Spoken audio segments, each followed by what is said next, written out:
In the next section, we'll look at Christofides' algorithm for the traveling salesman problem. It's a very well-known approximation algorithm. It's both very simple, also ingenious in a way to use the right ingredients. And it's for a very long time, it used to be the best we know about this problem in terms of approximation. And so it's well worth seeing. If you're learning about approximation algorithms, I think you're supposed to know this one, even though it might be harder to generalize the techniques used there to other problems. The problem that we're looking at is the metric traveling salesperson problem. And let me stress that metric is really crucial here. Metric means that the distances between the points obey the triangle inequality. That's all it says. But in general, if you give me an arbitrary TSP instance, who knows what the distances might be like?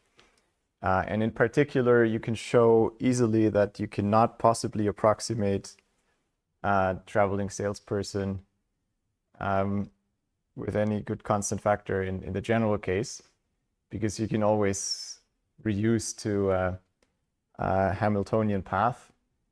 And there you don't need big weights. So in the general sense, traveling salesperson is relatively hopeless to get anything in terms of approximation guarantees. If you place this restriction on the distances, then we can do something. And maybe the intuition, why does the triangle inequality help us in any way? That might not be so obvious if you haven't thought about it a bit. Let me draw some example. And here, I'm just going to do an even more restricted special case, which is the Euclidean traveling salesperson problem, where the distances are the Euclidean distances of points in the plane. Now, of course, yeah, it's a complete graph, right? You always have all distances. So it gets a bit messy to draw. The big point, let me first say the big point about having triangle inequality means if I somehow have a solution that goes like this, it goes via some other city, but it turns out as part of my algorithm that it's inconvenient to have this detour in it. I can always instead shortcut it and take the direct edge, and this is never going to make the tour longer. Okay?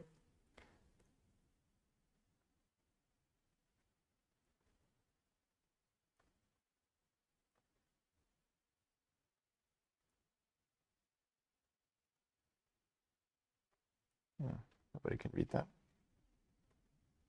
Reduces the length of the tour. And you can easily come up with distances where that's not the case in the general sense. You need the triangle inequality for that. The special case that I'm drawing here, just as a side note, the Euclidean TSP is a subset of metric because the Euclidean distances obey the triangle inequality, but it's more special.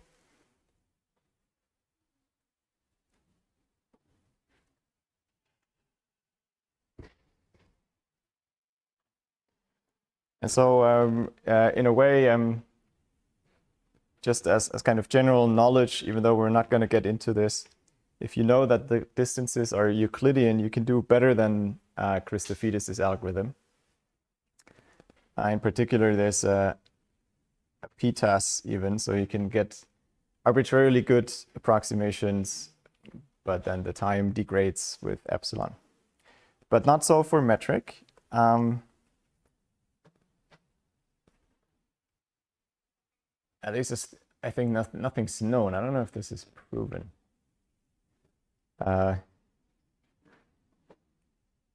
Okay. Because of this shortcutting, you can do a very simple first step, which is based on minimum spanning trees. So we start with our complete graph. It has these weights. All we know is that they obey the triangle inequality, which again, the key point of triangle inequality is that you can shortcut nodes and you're only going to make the tour better. So what we'll do is we'll find a spanning tree. I'm just going to make up one, say it looks like this. Maybe like this, not completely degenerate.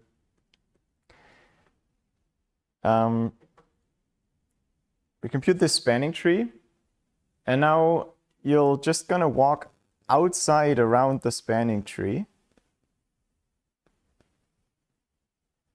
That is a round trip, right? It may visit some vertices several times. It's certainly okay, I should maybe give it, say we walk around this way.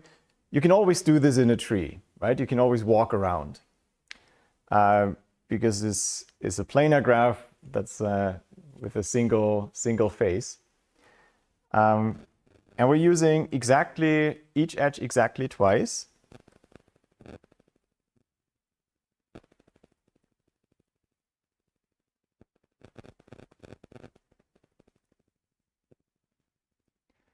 But it's not a valid travel and salesperson tour in general because you're visiting this vertex several times. But you can always cut it out and say the tour is not going to be worse. So whenever you say you start arbitrarily here, then you walk around. So you go from here to here. The actual tour would go from this to this, and then it would want to go back here, but you're just going to shortcut. Then it will want to go back here, but you're going to shortcut to that vertex instead. Then you again follow the tour around the tree. Now here you would shortcut. Here you would backtrack, so you're going to shortcut all the way back. That's the actual tour that you output. That's a valid TSP tour. And the trick is it's not going to be longer than the gray walking all around outside the tree tour, but it's only visiting every vertex once. And so I termed this the baby Christofides because it's not the full algorithm, but you could do this. Technically, you could say I'm taking every edge of the tree, making it into two edges, two parallel edges. Then the graph is Eulerian, which means it has an Euler cycle. So every edge is used exactly once. Because now, whatever tree I'm starting with, if I double every edge, it's going to have even degree on every vertex, obviously. And then it has an Eulerian cycle. So you can just follow that Eulerian cycle, which is, if you think about it, is precisely what we did. It's the same thing. It makes it even more obvious that we double the weight of the minimum spanning tree by using every edge twice. And we use the same shortcutting trick as I just explained. Whenever you visit a vertex, or you're trying to visit a vertex another time, you skip it. And it turns out this is a 2 approximation, which is not hard to see. We've essentially shown this on the example. The tour we initially start with, the Eulerian tour, which is not a TSP tour, or not a Hamiltonian path cycle, has cost at most 2 times the minimum spanning tree cost. Okay. And shortcutting doesn't make that longer. And also, if you start from an arbitrary TSP tour, say the optimal one, and you remove any of the edges, then you get a spanning tree, which will just be a path. So that also means that the minimum spanning tree, which is not restricted to be a path, will have cost at most the cost of the optimal tour, even minus that edge. So the optimal TSP tour is essentially larger than the cost of the spanning tree. And our tour costs at most 2 times that. So if you put that together, we get a 2 approximation. Okay. That's already kind of is non-trivial to come up with this minimum spanning tree idea, but not many fancy algorithmic tricks have happened. We can go one step further. We can do a little improvement on this. And in particular, this Euler tour that we're using on the tree is a little wasteful in that we're doubling all the edges. Whereas if you think about some trees, say this tree,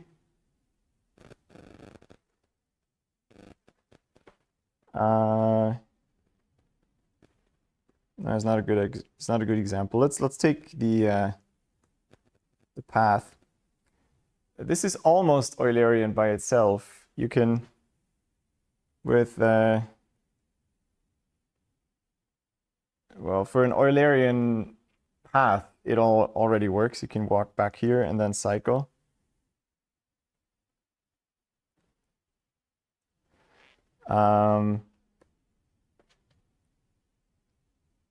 What's another less boring example, maybe? Oh, come on.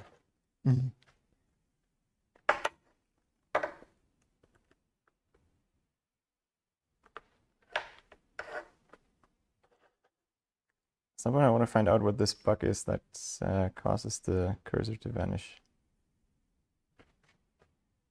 Well, imagine some other tree with even degree apart from the leaves. Then you can also try to do an Euler tour that doesn't duplicate all the edges. You may duplicate some, you'll have to duplicate some edges, but not all of them.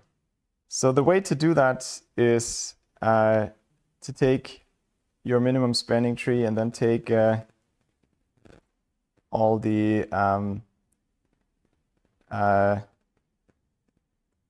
degree vertices and treat them separately. What we'll look at first is a more general lemma. So you take an arbitrary subset of your vertices that is even, and you take a minimum cost perfect matching on those vertices. So again, imagine you have some graph. It's a complete graph, so I'm not going to draw all edges, but you're going to pick, it's an even degree subset. Suppose that's not here.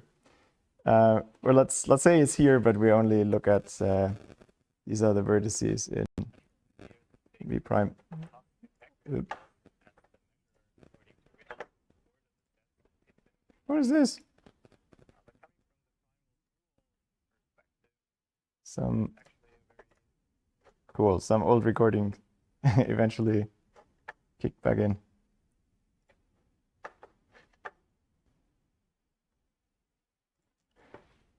So say this is not inside of B prime. This is the minimum cost perfect matching.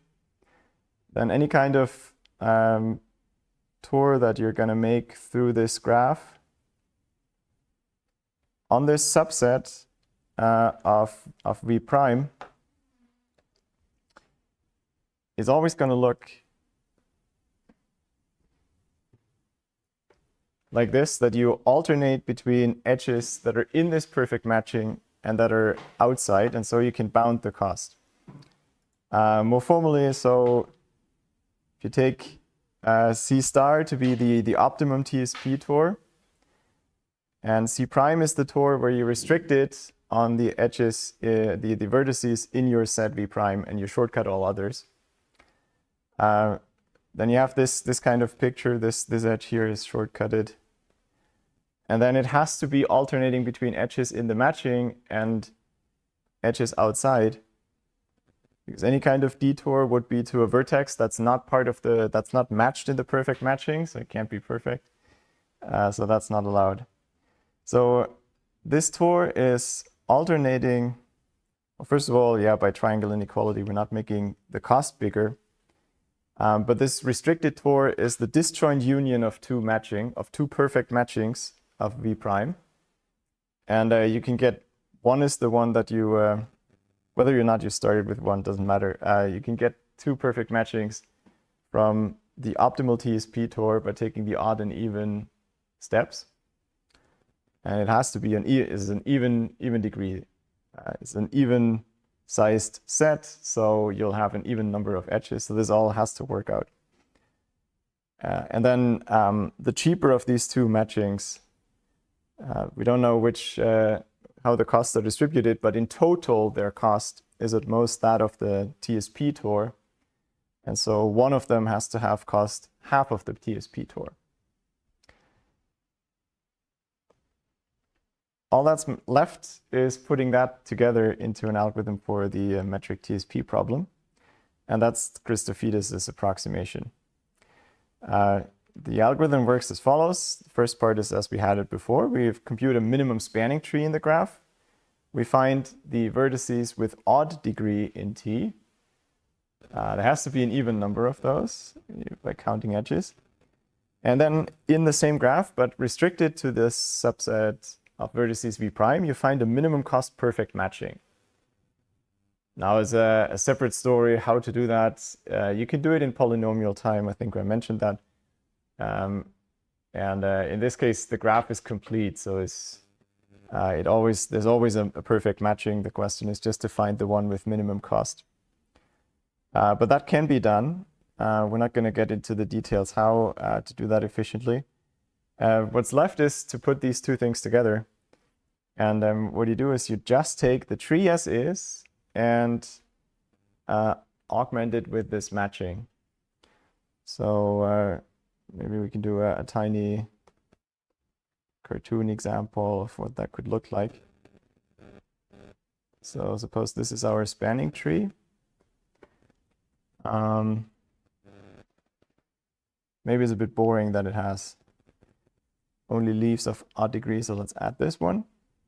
So the odd degree vertices are all the leaves, of course, and this one, this is even, this is even. And this is going to be paired up by this minimum perfect matching. Who knows what that looks like? Maybe like this. And you see, if you add those, then all the odd degree vertices in the tree, they turned into even degree vertices. So now you can walk around this graph and find an Euler Tor. We're using any of the algorithms for that. And that's going to be almost the Tor you output. You shortcut repeated vertices just as before. So the Tor, again, would have to follow this until you see a vertex again. So in this case, you would just shortcut here and not visit this and this again. But that's all. And then the green is the Tor you output with the dashed edge. Now, how good is this? You can show it's a 3/2 approximation. And all the ingredients are there. The cost of this Tor that we output, by definition, is just using each edge in this graph once. So the total cost of the Tor is the cost of the tree edges and the cost of this matching.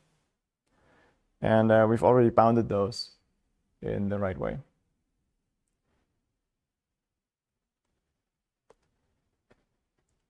Now, this is a relatively simple algorithm. How to come up with this idea of taking the Tor as the union of a tree and a perfect matching is clever. But there's otherwise not a lot of machinery needed. It's an old algorithm, one of the earliest approximation algorithms that people studied.